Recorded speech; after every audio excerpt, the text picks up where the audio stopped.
नमस्कार। आज हम एक ऐसे प्राचीन भारतीय इलाके की कहानी में उतर रहे हैं जो वक्त के थपेड़ों के बावजूद अपनी पहचान बनाए रखने में कामयाब रहा है, अवंती। जी। हमारे पास जो स्रोत हैं वो इसके शानदार अतीत की झलक दिखाते हैं। एक महाजनपद, यानी उस दौर के बड़े राज्यों में से एक। बिल्कुल। और हमारा मकसद है इन अलग-अलग स्रोतों को देखना, जैसे बौद्ध और जैन ग्रंथ हैं, पुराण है, कवियों की रचनाएं हैं, और इनको जोड़कर ये समझना कि आखिर अवंती या कहें आज का उज्जैन इतना खास क्यों था। हाँ, इसकी कहानी क्या है? इसकी कहानी क्या है और भारतीय इतिहास में इसका क्या स्थान रहा है। चलिए इसी पर बात करते हैं। हाँ, तो सबसे पहले इसकी पहचान से शुरू करते हैं। अवंती, अच्छा, कुछ जैन ग्रंथों में इसे मालव भी कहा गया है। हाँ, मालव। ये आज के मालवा क्षेत्र में पड़ता था और इसकी दो राजधानियां थी, उज्जैनी यानी आज का उज्जैन और महिष्मती। जी। शिप्रा नदी के किनारे बसा था ये, इसके भी सबूत है। बिल्कुल। और दिलचस्प बात यह है कि ये नाम कैसे इस्तेमाल हुए।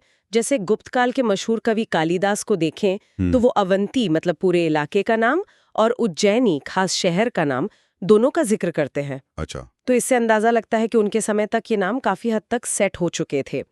यहाँ तक कि 7वीं सदी में जो चीनी यात्री आए थे हुइनसांग, उन्होंने भी इन दोनों को अलग अलग ही बताया था।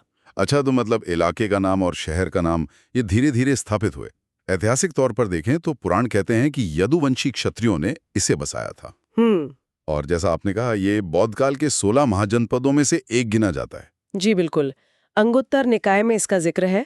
बुद्ध के समय यहाँ राजा प्रद्योत थे, चंड प्रद्योत, काफी मशहूर नाम है। हाँ हाँ, प्रद्योत काफी शक्तिशाली राजा। बिल्कुल। उनकी बेटी थी वासव दत्ता और पड़ोसी राज्य वत्स के राजा उदयन। उनकी प्रेम कहानी का जिक्र भास के नाटक स्वप्न वासव दत्ता में मिलता है। और यहीं से कह सकते हैं अवंती का प्रभाव और दूसरे राज्यों से उसकी जो खींचतान थी उसका दौर शुरू होता है। बाद में मगध, जो एक और बड़ी ताकत थी उस समय। हाँ बिल्कुल, मगध के साथ अवंती का एक लंबा संघर्ष चला।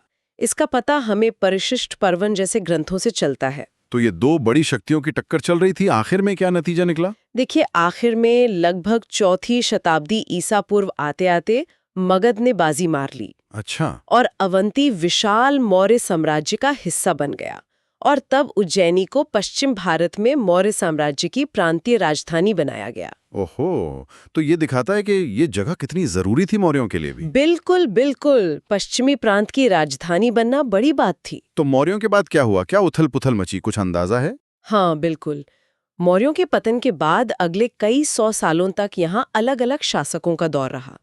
कुछ पुराने ग्रंथ जैसे विष्णु पुराण संकेत देते हैं कि शायद बाहरी शक्तियों जैसे शक या आभीर, इनका भी यहाँ कुछ समय प्रभाव रहा। अच्छा। और इसी दौर में करीब 57 ईस्वी पूर्व के आसपास विक्रम संवत की शुरुआत वाली कहानी आती है। हाँ, ये तो बहुत सुना है। माना जाता है कि किसी राजा ने शकों को हराया, उज्जैनी को राजधानी बनाया और ये संवत शुरू किया। लेकिन ये जो विक्रमादित्य वाली बात है, ये थोड़ी पेचीदा है ना? इस पे पूरी सहमति नहीं है शायद। बिल्कुल सही कहा आपने।